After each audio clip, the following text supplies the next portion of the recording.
Hello friends, இன்றைக்கி மணி ஸ்டாலில் நல்லா நினச்சின்னு ஷார்ட்டாக ரிவ்யூ பார்க்கலாம். நம்ம சேனலை சப்ஸ்கிரைப் பண்ணாதவங்க சப்ஸ்கிரைப் பண்ணிவிடுங்க. மறக்காமல் ஒரு லைக்கை போட்டு விட்ருங்க. நம்ம கதிரும் ராஜியும் ஃபோஸ் கொடுத்து முடிச்ச அப்புறம் மீனாவும் செந்திலும் வந்து ஃபோட்டோக்கு ஃபோஸ் கொடுத்துட்ருக்காங்க. பழனி இருந்துட்டு, அக்கா இவ்வளோ கல்யாண பிஸிலையும் வந்து பசங்களை வந்து ஃபோட்டோ எடுத்து பார்க்கணுன்னு ஆசைப்படுறியே, நீ வேறு லெவல் அப்படின்னு சொல்கிறாரு. இதெல்லாம் நான் சொல்லடா, அவங்க மாமா தான் சொன்னார் அப்படின்னு சொல்லவும் பழனி வந்து மாமாவை பார்க்குறாரு. பாருக்கா மாமா எவ்வளோ ஹாப்பியாக இருக்காரு அப்படின்னு சொல்லிட்டு தங்கமயிலோட அப்பா அம்மா கீழே நின்றுட்டு யார் கல்யாணம் யார் ஃபோர்ஸ் கொடுக்குறா பாருங்க. இந்த வீட்டில் மருமகளுங்களாம் கொஞ்சம் ஆட்டம் அதிகமாக தான் போடுறாளுங்க. மாமியாரும் சப்போர்ட் போல் இருக்குது. மயில் போனோடனே தான் இதெல்லாம் ஒரு வழி பண்ண சொல்லணும் அப்படின்னு சொல்லிட்டு அவங்க அம்மாவும் அப்பாவும் பேசிக்கிறாங்க. இப்போ நம்ம ராஜி வந்து கல்யாண மண்டபத்தில் அப்படியே பரபரப்பாக வேலைலாம் பார்த்துட்ருக்காங்க. கதிர் ஃப்ரெண்ட்ஸுக்கெலாம் ஜூஸ் எடுத்து வந்து கொடுக்குறாங்க. உனக்கு வேணுமான்னு கேட்குறாங்க. கதிர் வந்து வேணான்னு சொல்லிடுறாரு. அடுத்து ஒவ்வொரு வேலையாக போய் பார்த்துட்ருக்காங்க. கதிர் இதெல்லாம் பார்த்துட்டே இருக்காரு. ராஜுக்கிட்ட போய் எவ்வளோ வேலை தான் நீ பார்ப்ப, போய் கொஞ்ச நேரம் உட்காரு, எல்லா வேலையும் நீயே தான் பார்க்கணுமா அப்படின்னு சொல்கிறாரு. இருக்கட்டும் பரவாயில்லன்னு சொல்லிட்டு இருக்கும்போது அவங்க அம்மா வந்து ஒரு பேக்கை கொடுத்து இதை கொண்டு போய் ரூமில் வச்சு பூட்டிட்டு வான்னு சொல்கிறாங்க. பூட்டிட்டு வந்தோடனே சரி அதான் வந்துட்டல எப்போயாவது உட்காரு அப்படின்னு சொல்கிறாங்க. சொல்லிட்டு இருக்கும்போதே திருப்பி அவங்க அம்மா வந்து பூவெல்லாம் கட்டிட்டாங்களான்னு போய் பாரு அப்படின்னு சொல்லவும், இல்லை நீ போய் உட்காரு நான் போய் பார்த்துட்டு வரேன்னு சொல்லிட்டு கதிர் போகிறாரு. திரும்பவும் ராஜு வேலை செய்கிறத பார்த்துட்டு ஜூஸ் கொடுக்குறாரு. இது யாருக்கு கொடுக்கணும் அப்படின்னு கேட்குறாங்க. இல்லை இது உனக்கு தான் குடி அப்படின்னு சொல்கிறாரு. எல்லாரும் கல்யாண மண்டபத்தில் வேலை பார்க்குற, நீ ஏன் எல்லா வேலையும் இழுத்து போட்டுட்டு பார்க்குற அப்படின்னு சொல்லிட்டு திட்டிட்டு கொஞ்சம் நேரமாவது உட்காந்து ரெஸ்ட் எடுங்கிறாரு. இதை வந்து மீனா வந்து தூரமாக நின்று பார்த்துட்டு சிரிச்சிட்ருக்காங்க.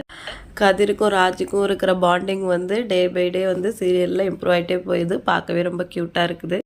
அடுத்து மீனா வந்து ரிசப்ஷனில் வந்து நின்றுட்டுருக்காங்க. செந்தில் வந்து மீனா கிட்டே போய் பேசுகிறாரு. எனக்கு ஒரு ஆசை அப்படின்னு கேட்குறாங்க. என்னன்னு கேட்குறாரு.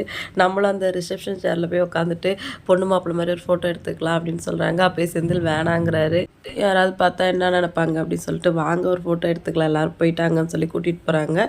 குழலியோட ஹஸ்பண்டை வந்து கூப்பிட்டு ஃபோட்டோ எடுக்க சொல்கிறாங்க. மீனா ஃபோட்டோ எடுத்துகிட்டு இருக்கும்போதே பாண்டியன் வந்து சாப்பிட கூப்பிடுறாரு. அதோட கிளம்புறாங்க.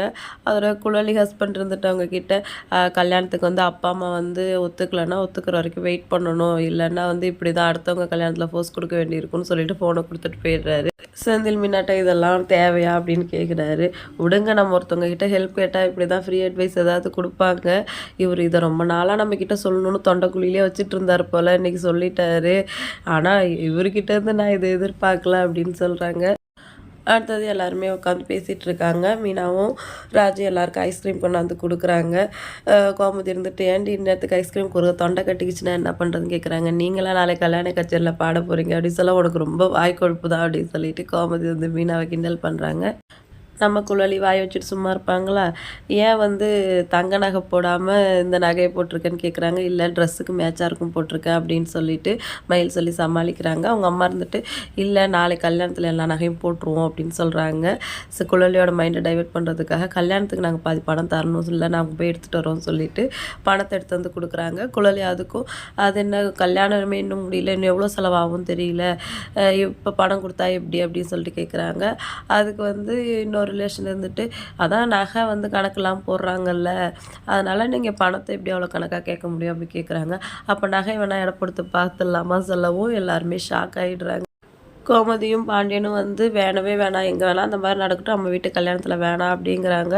மயிலோட அப்பா அம்மா இருந்துட்டு இது எங்களை சந்தேகப்படுற மாதிரிலாம் இருக்குது அப்படின்னு சொல்கிறாங்க. இதெல்லாம் நடந்துட்டு இருக்கும்போதே தங்கமயில் வந்து மயக்கம் போட்டு விழுந்துடுறாங்க.